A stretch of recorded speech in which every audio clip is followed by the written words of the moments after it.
Today on Styrene Modeler's Haven, those decals are old, just throw them away. Stop wasting your time, you're never going to be able to use those. What? No way, how'd you do that?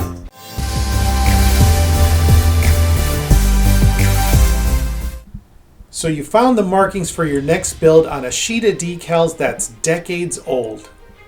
You know as soon as you dip those things in water, they're just going to shatter. So what do? No one else is printing a fresh sheet of decals with these markings.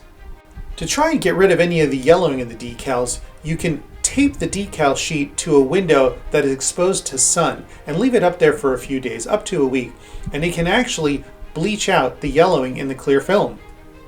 The other way is to just cut away any of the extra yellowed film.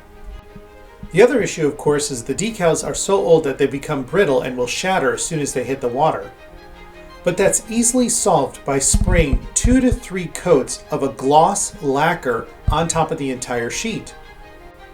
My preferred lacquers are Tester's Gloss Coat or All-Clad Clear Base because these two dry in minutes and can be handled within about 10 to 15 minutes.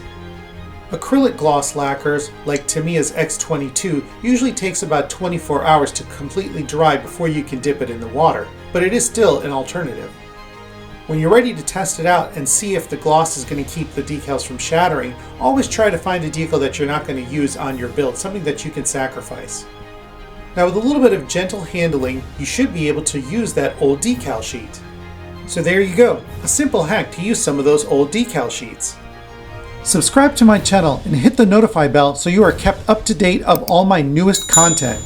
Hit the like button while you're at it. Thanks for watching.